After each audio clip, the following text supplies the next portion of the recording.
think the whole purpose of the pen game portfolio is just showing people how much you can accomplish on your own just by having the right amount of knowledge, having the wisdom to apply the knowledge, and having a lot of discipline to get up every day and do the work that's needed.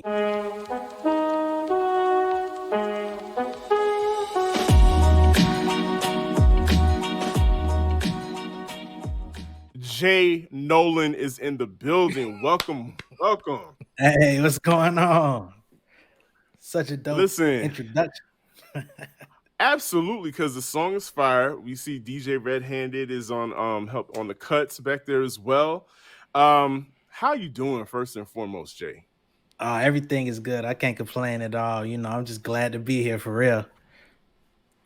Well, before we go any further, J Nolan, there's a lot of J's on the show tonight. J Nolan is about to enter into a really different kind of lifelong contract. Indeed. Did you know that? I did He's know about that. to enter into a very lifelong. Congratulations on the newly engaged J Nolan. Shout out to Yes, you. indeed. Congratulations. Appreciate it. Absolutely. Welcome to the show, man. Yeah, we are like That's super fabulous. excited. So one of the things, I happened to see you live. This is back when I was living in Atlanta. This is probably like 2016, 2017. And I never forgot you. Like I was like, that dude is dope because it was at that moment too, in I think Atlanta hip hop where things were changing and they were changing really rapidly. And I felt like I was like, yo, that dude's like spit. He's dope. And so we've always been just kind of watching. So I'm so glad that you decided to come here and hang out with us tonight. But can you start us off? You are clearly an MC. Like, how did you discover this? Why did you make the decision to become an MC? How did you figure it out? What's your background, man? Walk us through that.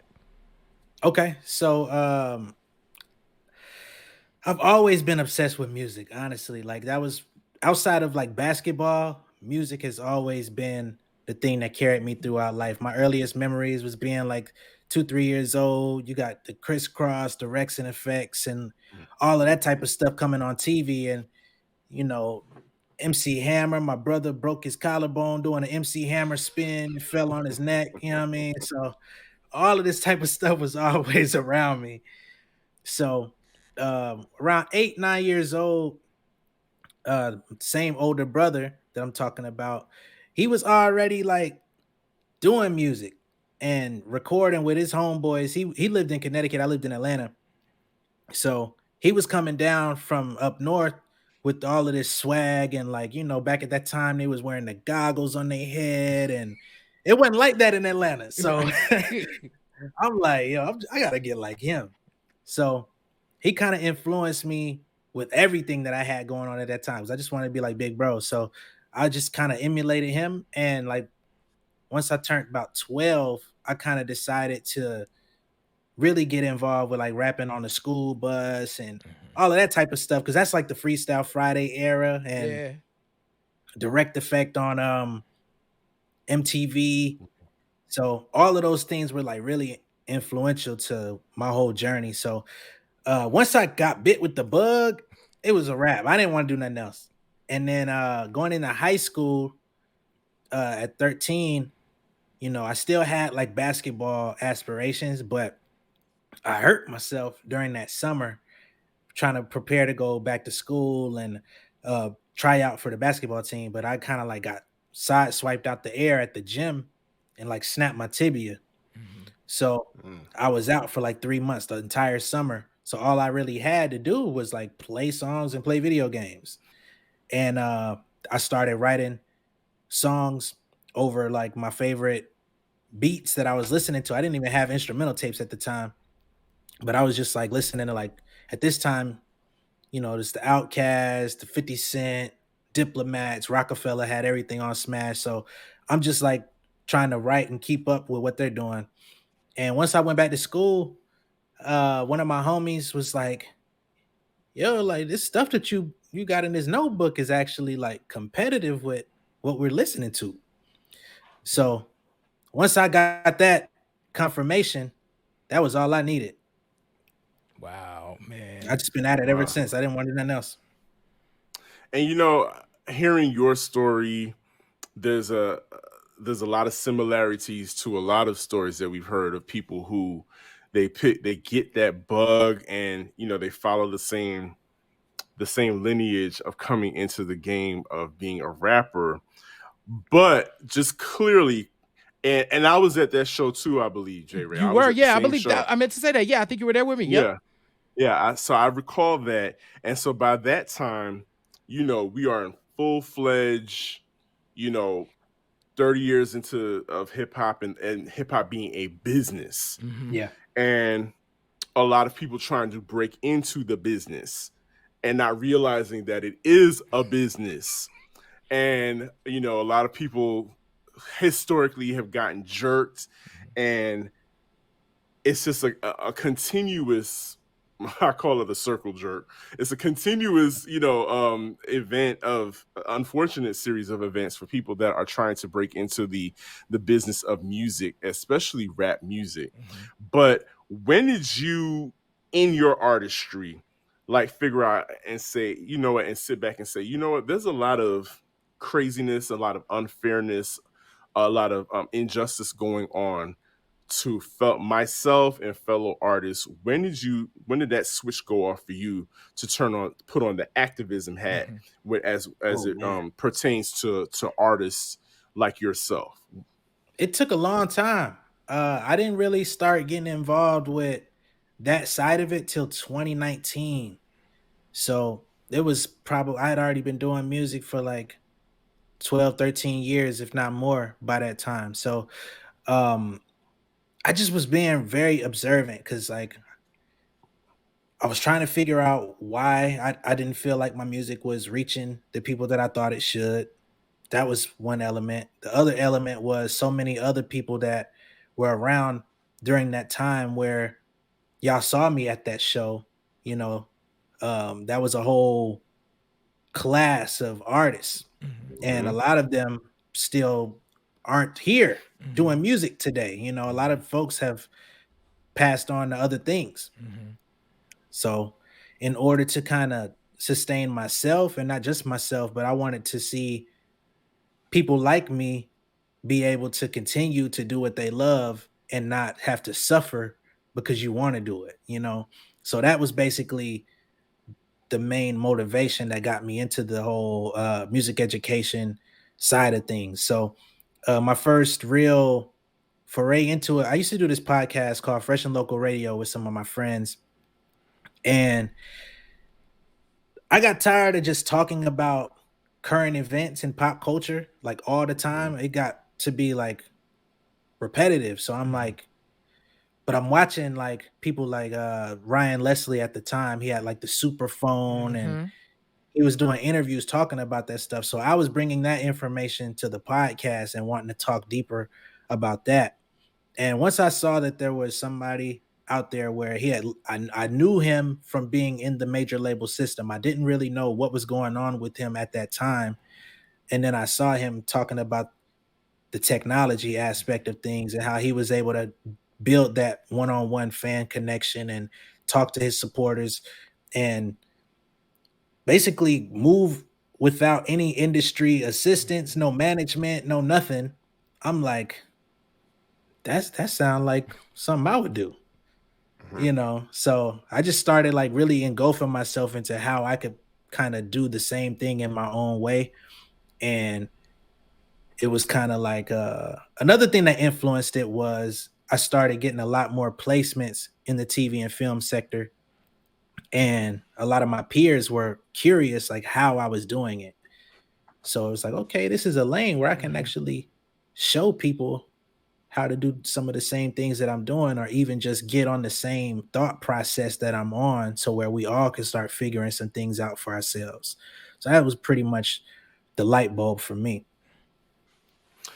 And it sounds like you've avoided some pitfalls too, because if you talk to most artists, they'll tell you about when they got Mm-hmm. or something grimy happened to them, um, on the business side. It It's sounds like happened to you've me too. Mm-hmm.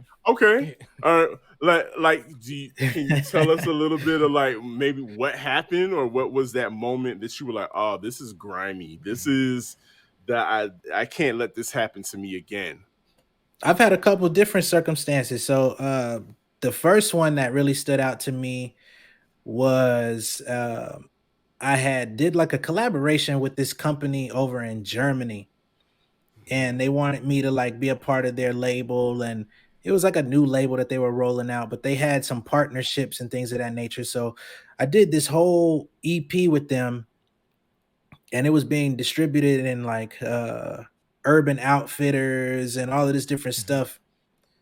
And so I'm like, okay, y'all got some type of movement going on, but I never received any money off of that project. Like the project is still available today, and I've never been paid off of it. So Wow.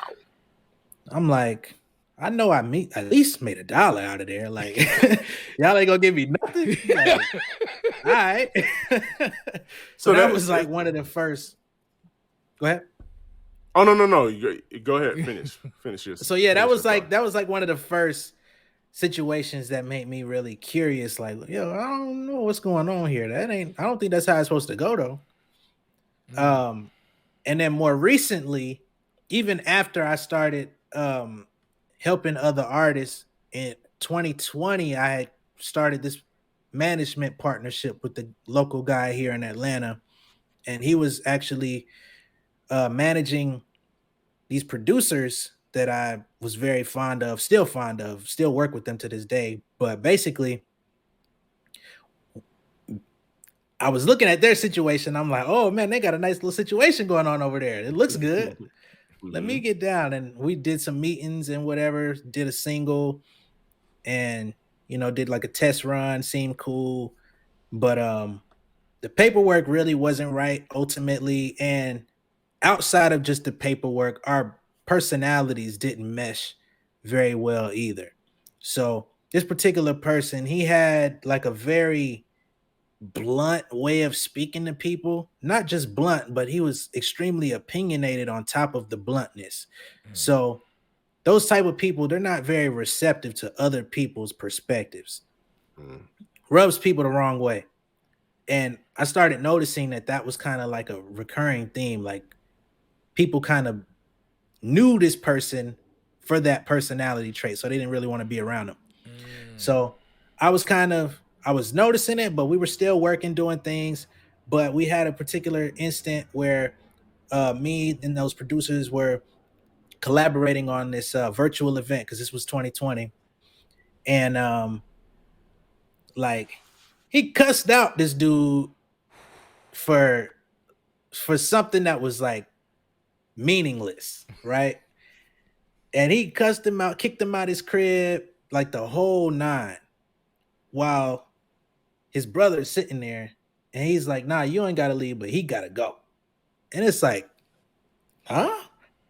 How you do that to somebody's family? Right. Yeah, that's like, wild. So that was like the straw that broke the camel's back. It was already like little microaggressions that wasn't really working up to that point. But that was like, nah, I gotta separate myself from this situation. So at the time, dude was like really trying to like act like he was embarrassed for how he acted. Like, oh man, I'm sorry. If you want to terminate the contract and all of this type of stuff, man, I understand. So I'm like, all right, man, let me think about it. I don't want to give you an answer right now, but I'll get back to you. So within a couple of days of that incident happening, he calls me out the blue and he was like, yeah, I feel like there's still some lingering something going on. And I'm like, all right, well, since you wanted to call me now, like, let's go ahead and talk about it. I think I'm going to honor what you said the other day. I would like to terminate our situation. And he's like, oh, well, if you want to do that, what if I say you can't? I'm like, huh? like where did this come from? Yeah. Yeah. So I ended up having to, he tried to like do this. He tried to pull this move that people use in the industry called what is that clause? I forgot Well, like an early termination clause, or It was something along those lines where if you separate early, he was supposed to get a certain amount of money for a certain set period of time, or I would Mhm. have to pay it in a lump sum, right? Mhm. So he basically was like, "You're gonna have to pay me $3,000 to get out of this contract." I'm like, "Huh?" And he was like, "Yeah, since we working on the project and I'm doing X amount of things towards the project, you know, for my services that I offer to people that I'm not closely working with, I charge them $3,000 for that too. So you gonna have to pay me $6,000 all in." Wait, the Yeah, 3,000 went to 6,000. yeah, instantly. And so. he was like, No, "I know go them other," ahead. and he was like, "I know them other guys ain't gonna pay towards it, so you might as well just pay it all yourself." Wow, Yeah, so wow. I had to go and get an attorney to we didn't go to court, but I was able to get an attorney to kind of intimidate him out of the BS he was talking about, to get him to back off. And the producers that I was working with, after they saw that I was able to get him off my back, they did the same. And I'm like, this is exactly why I've been doing things on my own. I really didn't need this cat, but I felt like, oh, let me start building my team, da da da da da. Because everybody tells you you need a team. That's like one of the Mhm. main things people say, especially people in the industry when they do these interviews. They always talk about that. But I've gotten way more results on my own than having certain people around. So, Y- Jay, I don't know if Right. we on the same wavelength here, but we might need to just skip to like the We meat need to go to the of the show, ping pong. Oh my because Jay just God. opened the door to the You whole to the crux of tonight's conversation. The absolutely. title of the show is it music or multi-level marketing? Like, and straight up bullying. Like, this is crazy. Yeah, This is Facts, yeah. crazy. Go ahead, Jay Ray. I want us to, yes, go right from, but I wanna hold this because you actually talked about this manager in the Pink Cane portfolio in the Yes. second volume. And so yes, we're gonna take this and go right into our conversation. But I'm just these two volumes of books. Mhm. I felt like as I decided to listen to them. One, thank you for providing both versions of the book. So we put the link in the chat. It'll be in the description for folks that come back. But J Nolan is not only giving us the book that you can read, he is also giving us the book that you can listen to. And what I love about them is that they are accessible, knowledgeable books. You did something that Sir Daniel don't even notice yet because I wanted to save it for the show. Your book did something for this show that I hadn't yet done. And I want to tell you what that thing was because we were able to play Legal Hustle. We had been talking about having a release so that we can start playing some stuff on the show, da da do do do. So we're very DIY here. Me and Sir Daniel, we be working. We be like, okay, we got to do our agreements, we got to do our things, we got to have it together. So we did an agreement for the release. I was listening to the Pen Game portfolio when I was in New York, and you started talking about the different types of licenses, right? And I was like, oh, you know what what I didn't say explicitly in the release was what type of license this is. You need to put that in there, Johnny, because people need to know what type of license they're actually granting you. So thank you and your book for just sparking that. Because I mean, I knew what type of license it is because I've been in the Yeah. industry for a long time, but I didn't explicitly say it so that other creators would know too. So Yeah. your book sparked that thought. So Oh man, that's dope. yeah, man. So I wanted you to know that. So my question for you as we kind of move into our main conversation though is what do you hope folks get when they listen to the Pen Game portfolio? What do you want them to get from it? I think the whole purpose of the Pen Game portfolio is just showing people how much you can accomplish on your own just by having the right amount of knowledge having the wisdom to apply the knowledge and having a lot of discipline to get up every day and do the work that's needed, you know. I think that's where a lot of artists get lost is you may know what to do, but are you consistently going to do it until it works? Because a lot of people give up. It's like, oh, I tried this for 2 weeks, it didn't pop off, man. It don't work. And it's like, man, it may take 2 years, it may take five. But if this is something you really want, nothing should be able to deter you from that. So um, I just wanted to be able to give people, all right, so just to keep it all the way real, Yeah. Everyone in the remotely associated with the music industry talks about the book, All You Need to Know About the Music Business by Donald Passman. Mhm. Now, Mhm. I respect that book a lot. There's, it gets updated every 2-3 years. Mhm. Great. Hmm. But I'm like, why does he have a stronghold on that? Like, why can't somebody or anybody from our culture compete with that and speak to the people of our generation? Because so many people that I know don't have that book. Mhm. They don't know about that book. And if I gave it to them, it would probably be too intimidating for them to even read it. It's a big book. It's over there somewhere on my bookshelf. It's a big book. Yeah. So, and not to be ageist or anything, but that dude, Donald Passman, is like 60 years old. So is he really keeping up with what's going on right now to that degree? I don't know. But I know I am. So I just figured I would go ahead and speak to my audience, my network of people that are looking for answers. And I wanted to give it to them in a palatable way that was like, okay, I can read this, I can log onto my computer, and I can go do that.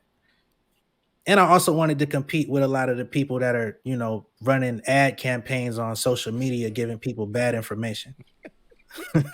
Thank you for, and that was the other thing. And you not only gave easily digestible information, but it was factual and it was just.